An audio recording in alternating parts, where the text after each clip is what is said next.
Исәнмесез, эфирда яңалыклар чыгарылышы, студияда Роза Хабибуллина, алга таба кой бер темалар турында кыскача. Быел яз иртә килде, бакчачылар язгы ташкыннан зыян күрәчәкме? Техника яңартыла, минераль ашламалар сатып алына. Хуҗалыклар язгы керешләренә әзерме? Кирәк яраклар белән капчыклар һәм итекләр. Ватанны саклаучылар белән Чаллы мэры Наил Мәхдиев очрашты.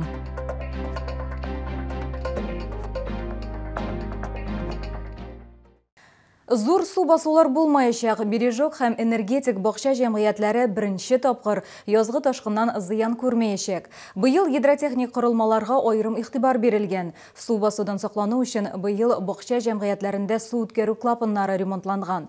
Бу су басу проблемасын шишәргә булышамы? Тулырак безнең материалда.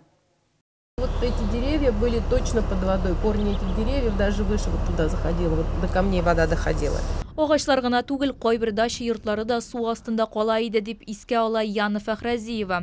Соңгы тапкыр көчле су басудан Бережок бакча җәмгыяте 2020 елда зыян күргән. Шул вакытта бакчачылар үз уңышларын югалталар. Бу язда хәл әлегә тотрыклы булып кала, ди бакча җәмгыяте рәисе. В этом году весна очень удивительно ранняя, и сейчас уже март месяц, а весь снег растаял. Но один год было такое, что здесь внизу камы все растаяло, но когда сверху стало таять, оттуда большая вода пришла, и подъем в каме был очень большой. Су басудан бакчачыларны гидротехник корылма коткара. Аңа инде 40 елдан артык һәм ул күптән ремонт таләп иткән. Бакчачыларны су басудан саклар өчен су үткәрү клапаннары ремонтланган. Клапаннарны идарә итү пунктлары читкешләргә керүне чикләү өчен махсус шелтәр белән ябыла. Выполнена замена тросов, поднятие и опускание клапанов, а также покрасочные работы с последующей проверкой работоспособности клапанов. На сегодняшний день клапаны функционируют на выпуск воды со стороны озера Лебяжье. Бережок бакча җәмгыятендә суны киләү өчен су үткәрү трубалары булган дамбалар җентекләп тикшерелгән. Хилафлыклар ачыкланмаган. Быел энергетиктагы кебек зур су басулар булмаячак дип ассызыклады Илья Зуев. Хазилә Шәймөхәммәтова, Христина Балабанова, Кирилл Хабзей, яңалыклар. Язгы кырышлары башланды. Тукай районында техника әзерлиләр, тикшерәләр, кирәк булганда ремонтлыйлар. Чәчү кампаниясе апрельдә башлана, ләкин бу мәсьәләдә төп фактор – һава торышы. Бүген бу хакта аграриялар Айзилә Шәймөхәммәтовага сөйләделәр. Яңа поселогында яңа авыл хуҗалыгы елы стартта тора. Остаханәләрдә һәм складларда эш туктатылмый. Бөтен техника әзер, алар үз сәгатен һәм уңай һава торышын көтә. Быел язгы кыр эшләренә 29 трактор һәм 11 йөк машинасы җәлеп ителәчәк. Безнең бөтен нәрсәбездә әзер дип әйтәскелә техникларына түгел, бүгенге көндә удобренияләр җитәрлек алып куйдык. Буквально иртәгә берсе көнгә хәзер башларыбыз дип торабыз инде күпьеллык үләннәрне подкормить. Аның өстенә хәзер азимоларга аннан соң кирп итәрбез дип торабыз. Тукай районында язгы кыр эшләренә әле керешмәгәннәр. Басуларда кар юк диярлек, әмма яңгыр даими ява. Барысы да бар, кирәкле күләмдә, шул исәптән ашламада. Басуларда безнең кар бетеп бара, яңгырлар ява, җирләр инде кирәнгенә җылына өлгереп килә. Шул ук вакытта ул хуҗалык хезмәтчәннәре безнең менә инде семиналарны әзерләп тикшереп бетерделәр. Элиталы семиналар белән бөтен хуҗалыкларда тәэмин ителгән. Фаил Камаев билгеләп үткәнчә, кече фермер хуҗалыкларда активлык күрсәтә башлаган. Техниканы яңарталар, минераль ашламалар сатып алалар. Аның сүзләренә караганда, Тукай районының ырлык фонды аларның хуҗалыкларын тулысынча тәэмин итә алачак. Айзилә Шәймөхәммәтова, Ленар Султанов, яңалыклар. Кирәк ярак белән капчыклар һәм итекләр, кыска вакытлы ялда булган хәрбиләр шундый комплектлар алды. Мэрия бинасында ватанны саклаучылар белән Чаллы мэры Наил Мәхдиев очрашты. Алар белән безнең төшерү төркеме дә сөйләшергә өлгерде.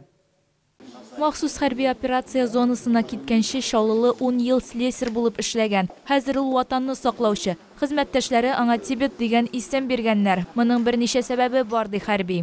Тибет, потому что я лысый и был без бороды и ходил спокойно, как монах.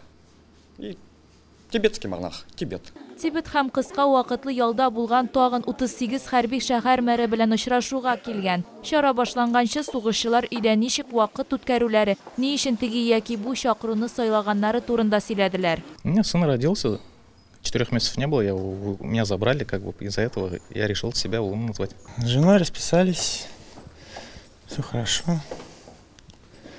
Со всеми увиделся, с родными. Hərbiler yardımını hər vaqt sizib tura. Onların sözlərincə gumanitar yardım, bağlardan xatlar, həm rəsmlər alalar. Лично сын вот у меня приходит, ну, картинки рисует.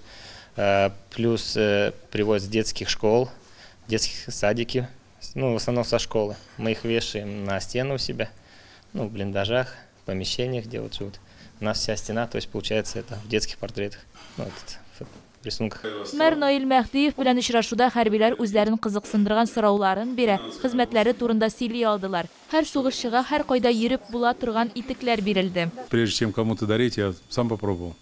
Очень теплые, такие хорошие.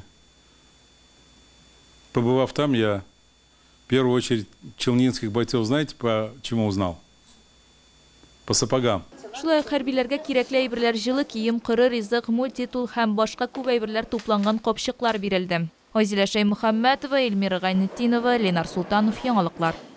Шолыда Лисичанскийға шираттағы гуманитар ярдәм жибәрілді. Йормалар, тушонка, бір тапқыр қоланыла тұрған сауыт саба, юкнің ғымыми ауырлығы 20 тонна. Бұлар барсы да Рүстем Гатин командасы үшін. Волонтерлар келешекте де тыныш халықны тоқландыра алсын үшін қаралған. Толырақ біздің сюжетта. Майдан территориясы гуманитар ярдәм жибәру үшін традицион урын булып тора. Фураға әйберләр тутырылган, чыгу алдыннан соңгы тапкыр барысы да тикшерелеп чыга. Алда якын булмаган юл Йоршолы Лисичанск. Шәһәр мэры Наил Мәгдиев шофер Антонга хәерле юллар теләде. Мы, как люди, умеющие помогать и сострадать, находим душевные, в первую очередь финансовые, материальные возможности для того, чтобы помогать не только военнослужащим, находящимся в зоне специальной военной операции, но и женщинам, старикам и детям. Махсус операция башлангач алда гуманитар ярдәм җыю пунктлары ачылды. Оештыручылар күп вакыт кирәк булмаячагына бердә шикләнмәгән һәм ялгышмаганнар. Беркем дә читтә калмады. Крепкий тыл всегда успех победы. Поэтому всегда и по сей день мы собираем грузы, отправляем их, приходим на отправку. Мы с вами, ребята. Мы также будем вас поддерживать до конца. Победа будет за нами. Моннан тыш хәрбиләрнең гаиләләренә дә ярдәм күрсәтелә. Сугышчыларны реабилитацияләү, сәламәтлек саклау идарәсенең махсус контролендә тора. Лилия Гатина, Сергей Вильданов, Яңалыклар. Ураза тотучылар ихтибарына иртәге изге Рамазан айының 8-нче көне. Сәхәр ашауны төнге 2 сәгать 55 минутка кадәр тәмамларга кирәк. Авыз ачу вакыты 18 сәгать 4 минутта. Ураза тоту җанга да, тәнгә дә сихәт бирә. Бу белгечләр тарафыннан да күптәннән расланган. Табиблар фикеренчә, ураза тоту организмдагы шлакларны чыгара, җиңеллек бирә. Пәйгамбәребез авыз ачканда су эчеп яисә финик җимеше ашап куярга киңәш иткән. Тоткан уразаларыгыз кабул булсын.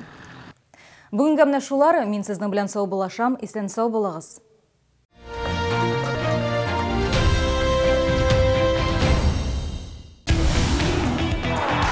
Казань-Экспресс. Выгодные покупки быстрее, чем за сутки. Требуются грузчики. Зарплата от 80 тысяч рублей. Телефон 8 919 623 19 35. Продсклад «Победа». Чай черный Эрл Грей 59,50. Печенье Мария 500 грамм 54,30. Все нужное по низким ценам.